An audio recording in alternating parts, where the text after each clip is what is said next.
Years ago, one of my children was struggling, and I was struggling to help him. Anything I tried to do, any ideas I had, they all just blew up in my face. It was almost comical, except it wasn't. I mean, when I think about it now, it's funny, but at the time, it wasn't funny. And I didn't know what to do. But separately, at a certain point, I began my own healing and transformation journey, completely separate from him, like it had nothing to do with him. But what was fascinating for me is I noticed that over the course of that year, I started to notice that my child was starting to improve and that things I was ideas I had to help him were actually starting to be helpful.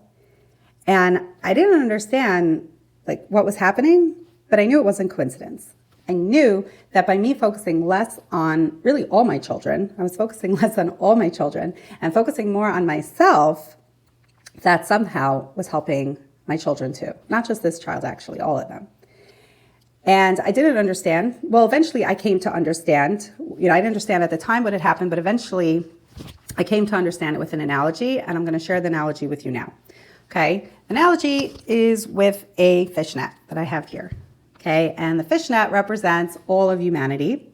And each individual string within the fishnet represents each individual person, each individual soul. So every individual person is an individual, but we are all interconnected in this beautiful web, right?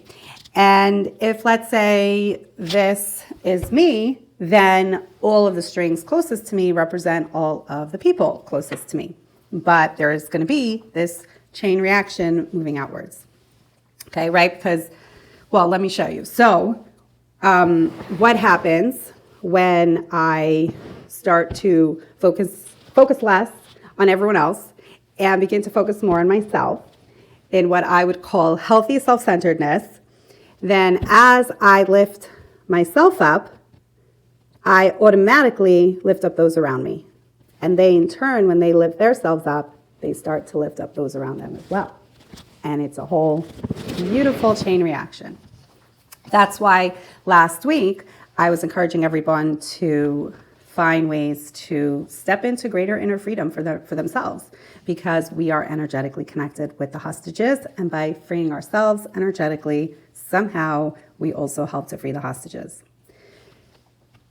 But the thing is that how often do we think this way, right?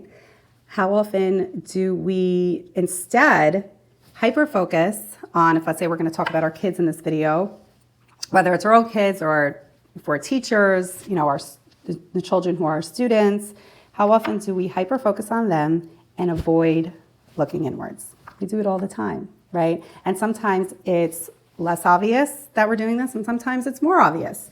A conversation I had with a mother a few years ago illustrated this in a more obvious way. She was talking to me about her daughter's social emotional issues, and really it was really hard for her, and whatever she was doing wasn't helping.